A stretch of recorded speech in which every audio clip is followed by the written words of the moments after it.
को देखिए, इस वीडियो में हम देखेंगे एमपी फॉरेस्ट गार्ड और एमपी जेल प्रहरी की जो हाल ही में संयुक्त भर्ती परीक्षा हो रही है, उनमें से अभी तक के सभी शिफ्टों में जीके के यानी सामान्य एग्जाम के जो भी क्वेश्चंस पूछे जा रहे हैं, उन सभी क्वेश्चनों का निचोड़ लगभग 20 से 25 उन क्वेश्चनों को हम डिस्कशन करेंगे और उनसे बनने वाले अदर क्वेश्चनों को भी डिस्कशन करेंगे जो एग्ज़ाम का हिस्सा इस बार बन रहे हैं।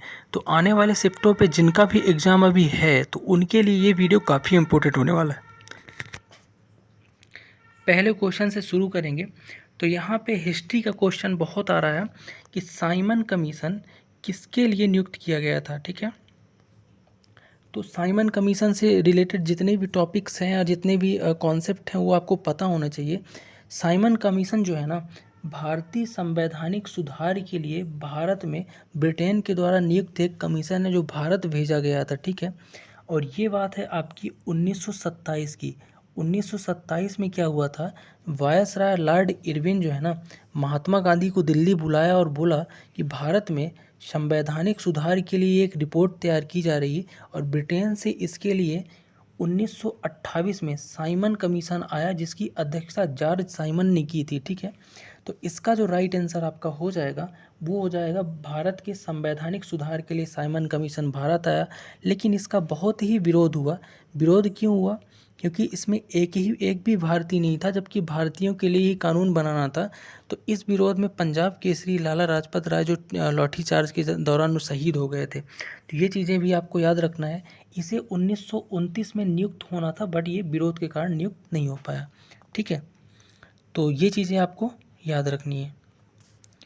नेक्स्ट देखेंगे कि निम्नलिखित में से कौन सा भारत का पहला लोकपाल बना। तो भारत के जो पहले लोकपाल थे वो थे पीसी घोष, यानी कि पिनाकी चंद्र घोष जो भारत के पहले लोकपाल थे।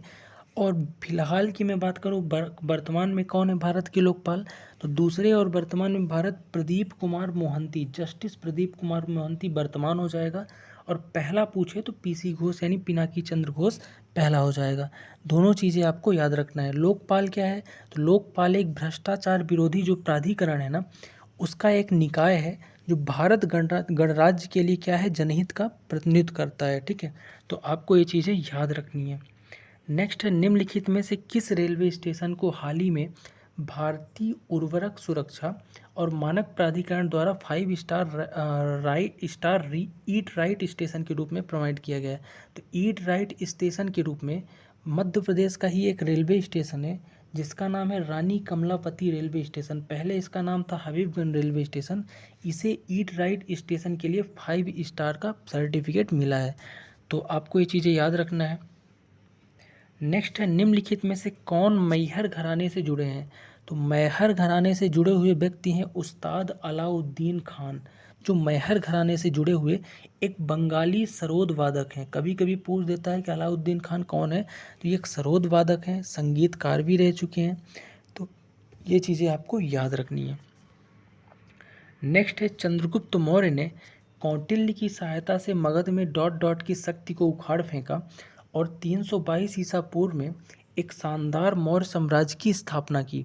तो देखो, चंद्रगुप्त मौर्य ने कौटिल्य की सहायता से जो नंद वंश था ना, इसको उखाड़ फेंचा और 322 में क्या किया, मौर्य साम्राज्य की स्थापना कौन किया था, चंद्रगुप्त मौर्य ने। तो आपको ये चीज़ें याद रखना है। ठीक है, नेक्स्ट है, विश्व खाद्य कार्यक्रम जिसको आप WFP बोलते हो, वर्ल्ड फूड प्रोग्राम, संयुक्त राष्ट्र की खाद्य सहायता की एक शाखा है। इसका मुख्यालय कहाँ है, तो वर्ल्ड फूड प्रोग्राम और या विश्व स्वास्थ्य खाद्य कार्यक्रम का जो मुख्यालय है ना, ये इटली के रोम में है। तो राइट आंसर हो जाएगा इटली का रोम। ठीक है, इसके कितने सदस्य हैं, तो FAO इसको बोलते हैं, फूड ऑर्गेनाइजेशन। तो इसके 36 सदस्य टोटल हैं। ठीक है, और वर्तमान के इसके कार्यकारी निदेशक कौन है, डायरेक्टर कौन है, तो डेविड बेसली हैं। ये चीज़ें आपको याद जरूर रखना है। अगला है, भारत सरकार द्वारा निर्मित अंटार्कटिका में पहला अनुसंधान केंद्र का नाम क्या है। तो जो अनुसंधान केंद्र बनाया गया था अंटार्कटिका में, तो भारत के द्वारा निर्मित अनुसंधान केंद्र का नाम था दक्षिण गंगोत्री। ये कौन सा है, पहला है। इसके बाद मैत्री भी दूसरा स्थायी अनुसंधान केंद्र बनाया गया, लेकिन यहाँ पूछा पहला है तो पहला दक्षिण गंगोत्री राइट आंसर हो जाएगा। ठीक है, नेक्स्ट देखेंगे क्वेश्चन नंबर 8 कि पेट्रोलियम निर्यातक देशों के संगठन ओपेक का मुख्यालय कहाँ है। तो ओपेक का जो मुख्यालय है ना, ये पेट्रोलियम निर्यात देशों के संगठन है, तो ये है आपका वियना में। कहाँ है? वियना, जो ऑस्ट्रिया की राजधानी वियना में ओपेक का मुख्यालय है। ओपेक दुनिया भर के प्रमुख तेल निर्यातक जो देश हैं, जिसमें लगभग 14 देश शामिल हैं, उनका एक संगठन है, जिसमें से इराक, ईरान, कुवैत, सऊदी अरब, वेनेजुएला, ठीक है, संयुक्त अरब गणराज्य, लीबिया, नाइजीरिया, ये सब देश इसमें हैं, ठीक है। तो आपको याद रखना है। अगला है संपत्ति का अधिकार एक डॉट डॉट अधिकार है। तो संपत्ति का अधिकार है कैसा?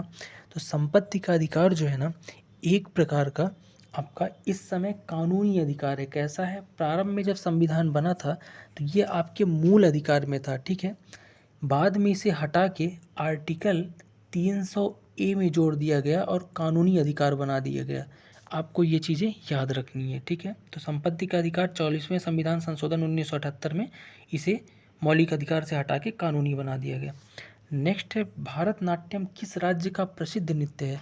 तो भारतनाट्यम जो है ना, तमिलनाडु का क्या है? प्रसिद्ध लोक नृत्य है, ठीक है। एक शास्त्रीय नृत्य है, लोक नृत्य नहीं, शास्त्रीय नृत्य है। मैं बात करूं शास्त्रीय नृत्य की, तो लगभग 8 शास्त्रीय नृत्य अपने यहाँ हैं टोटल पूरे भारत में, जिसमें से मुख्य जो है मैं आपको बता देता हूँ। भरतनाट्यम की बात करूँ तो तमिलनाडु का है, कथक जो है उत्तर प्रदेश में होता है, कथकली केरल का है, कुचिपुड़ी आंध्र प्रदेश का है, ओडिसी उड़ीसा का है, मणिपुर का मणिपुरी है, मोहिनीअट्टम केरल का है और सत्रिया असम का है। तो ये चीज़ें आपको याद रखनी है। नेक्स्ट है मध्य प्रदेश के प्रथम वित्त आयोग का कार्यकाल कब से कब तक था। तो मध्य प्रदेश का जो प्रथम वित्त आयोग है और राज्य वित्त आयोग अधिनियम के तहत बनाया गया था, तो जून 1996 में इसने अपना प्रतिवेदन दिया था और 1996 से लेकर 2001 तक का पहला वित्त आयोग मध्य प्रदेश का था। आपको याद रखना है, भारत के संविधान के आर्टिकल 280 के अनुसार भारत के राष्ट्रपति जो है ना, केंद्र सरकार और राज्यों के बीच वित्तीय संबंध की व्याख्या करते हैं और इसी के तहत इसका गठन होता है, ठीक है। नेक्स्ट बात करूँ, नाथूराम प्रेमी डॉट डॉट एक क्षेत्र में एक कवि और एक बौद्धिक दिग्गज थे। तो नाथूराम प्रेमी जो है ना, एक आपके जैन धर्म के बौद्धिक दिग्गज और कवि थे, याद रखना है आपको। नेक्स्ट है भारत के सर्वोच्च न्यायालय ने किस मामले की परिकल्पना की है कि प्रस्तावना संविधान निर्माताओं के दिमाग की कुंजी है। तो प्रस्तावना संविधान निर्माताओं की दिमाग की कुंजी है, ये कब बोला गया? तो ये जो है आपका एक बेरूवाड़ी मामला है। क्या है? बेरूवाड़ी मामला, जिसमें ये चीज़ें बोली गई हैं कि प्रस्तावना जो है आपका संविधान निर्माताओं की दिमाग की कुंजी है, ठीक है, प्रस्तावना। नेक्स्ट है धसान नदी की सहायक नदी कौन सी है। तो धसान नदी की सहायक नदी जो है ना, बेतवा नदी की सहायक नदी है धसान नदी, आपको याद रखना है। बेतवा, जिसको आप बेत्रवती भी बोलते हो, रायसेन के कुमरा गांव से निकली हुई है मध्य प्रदेश की, ठीक है, और दाहिनी ओर स्थित है धसान बेतवा के, ठीक। नेक्स्ट देखेंगे कि मध्य प्रदेश में कितने राज्यों के साथ अपनी सीमा साझा करता है। तो मध्य प्रदेश टोटल 5 राज्यों के साथ अपनी सीमा साझा करता है, तो 5 इसका राइट आंसर हो जाएगा। मैं अगर बात करूं मध्य प्रदेश की 5 राज्य कौन कौन से हैं, अगर मैं इसके जस्ट बताऊं आपको, तो आप उत्तर में उत्तर प्रदेश है आपका, ठीक है, पश्चिम में आपका गुजरात है, उत्तर पश्चिम में यहाँ पे राजस्थान है, ठीक है, और मैं अगर बात करूँ पूर्व बोल दूँ या फिर उत्तर पूर्व में बोल दूँ तो ये छत्तीसगढ़ है, दक्षिण पूर्व में, सॉरी उत्तर पूर्व नहीं दक्षिण पूर्व में छत्तीसगढ़ है, और महाराष्ट्र आपका दक्षिण में है। तो 5 आपके हो जाएंगे, कौन कौन से? महाराष्ट्र, उत्तर प्रदेश, राजस्थान और इस छत्तीसगढ़ और गुजरात, ठीक है। नेक्स्ट देखेंगे कि विश्व पर्यावरण दिवस कब मनाया जाता है। तो विश्व पर्यावरण दिवस जो है ना, हर साल 5 जून को मनाया जाता है, विश्व पर्यावरण दिवस, ठीक है। नेक्स्ट है सीरम इंस्टीट्यूट ऑफ इंडिया कहाँ है। तो ये कोविड के समय बहुत चर्चा में था, तो पुणे में स्थित है सीरम इंस्टीट्यूट ऑफ इंडिया, जो दवाइयों की एक कंपनी कह सकते हैं और इंस्टीट्यूट प्राइवेट लिमिटेड है, ठीक है, जिसमें आई थिंक कोविशील्ड बनाई गई थी या कोवैक्सीन, है ना। नेक्स्ट है 1781 में वॉरेन हेस्टिंग, भारत के पहले गवर्नर जनरल, ने मुस्लिम कानून के अध्ययन और अध्यापन के लिए डॉट डॉट एक मदरसा बनाई। तो वॉरेन हेस्टिंग जो है ना, कलकत्ता में मुस्लिम कानून की अध्यापन के लिए एक मदरसा बनाया था, ठीक है। नेक्स्ट है प्रसिद्ध पुस्तक Indira India's most powerful prime minister किसके द्वारा लिखी गई। तो ये जो पुस्तक है ना India's most powerful prime minister, ये लिखी गई है आपकी सागरिका घोष के द्वारा। तो सागरिका घोष इसका राइट आंसर हो जाएगा। आज का लास्ट क्वेश्चन देखेंगे कि कुतुब मीनार डॉट डॉट में स्थित है। तो कुतुब मीनार जो है ना ये दिल्ली में स्थित है, सबको पता है। खास बात ये है कि कुतुब मीनार का जो नींव रखी थी ये कुतुबुद्दीन ऐबक ने रखी थी 1199 में, और इसे इल्तुतमिश और फिरोज शाह तुगलक इन लोगों ने मिलके इसका निर्माण पूरा कराया था। ठीक है, तो ये थे टॉप 20 क्वेश्चन। तो यहाँ से अपना निष्कर्ष ये निकला कि आगे आने वाली शिफ्टों में जिनका भी एग्ज़ाम है तो उन्हें इस टाइप के क्वेश्चन ज़रूर पढ़ के जाना है। कुछ हिस्ट्री से क्वेश्चन पढ़ के जाना है जो आपकी इमारतों से रिलेटेड है, कल्चर से पढ़ के जाना है, आपका लोक नृत्य शास्त्रीय नृत्य वगैरह ये चीज़ें पढ़ के जाना है, और आपके संविधान से 3-4 क्वेश्चन पूछे जा रहे हैं, एमपी जीके के 4-5 क्वेश्चन है। तो ये चीज़ें आपको पढ़ के अच्छे से जानिए। बाकी अगर वीडियो हेल्पफुल लगा हो तो वीडियो के कमेंट बॉक्स में कमेंट ज़रूर करिएगा। मिलते हैं नेक्स्ट वीडियो में, तब तक के लिए जय हिंद।